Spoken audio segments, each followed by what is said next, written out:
নমস্কার দর্শক বন্ধুরা, ফার্মিং ভেজিটেবল চ্যানেলে আপনাদের স্বাগত। অনেকেই আছেন যারা টমেটো চাষ করেন, আর এবছর টমেটোর বাজার দরটা খুবই সুন্দর।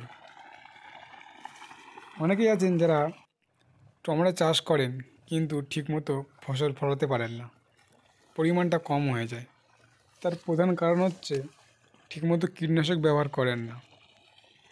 আর এবছরের যা ওয়েদারে ঠিকমতো কীটনাশক না দিলে টমেটো গাছে ফুল হবে কিন্তু সেগুলি ফলে পরিণত হবে না।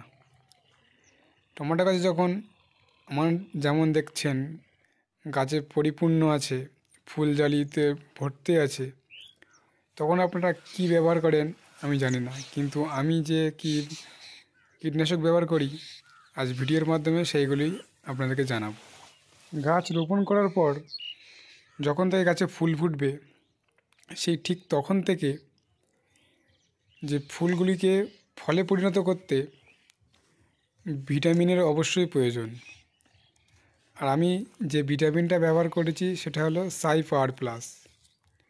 এর সাথে অ্যান্ট্রাকল আর স্প্রিন্ট পাউডার, এই তিনটে একত্রিত দিলে গাছের ফুলকে ফলে পরিণত করতে খুবই দ্রুত কাজ করে। আর এটা প্রমাণ আমি নিজে পেয়েছি। যদি আপনারা চান এই তিনটে একত্রিত প্রতি সপ্তাহে একবার করে ব্যবহার করুন, বন্ধ দিলে হবে না, প্রতি সপ্তাহে এই তিনটে একত্রিত দিয়ে যাবেন, দেখবেন যে ফুলগুলি দাঁড়াচ্ছে সেগুলি নষ্ট হবে না, ফলে পরিণত হচ্ছে। আর আপনারা আমার এই টমেটো গাছ থেকে বুঝতেই পারছেন কী পরিমাণ ফল হয়েছে।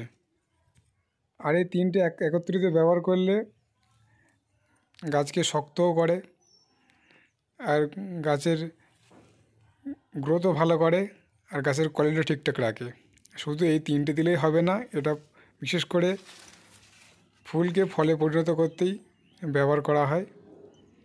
আরও অনেক সমস্যা থাকে, সেগুলি আমি অন্যান্য কীটনাশক ব্যবহার করি। আজকের ভিডিও এই পর্যন্তই। যদি ভালো জানতে চান তাহলে আমার চ্যানেলটিকে সঙ্গে থাকুন।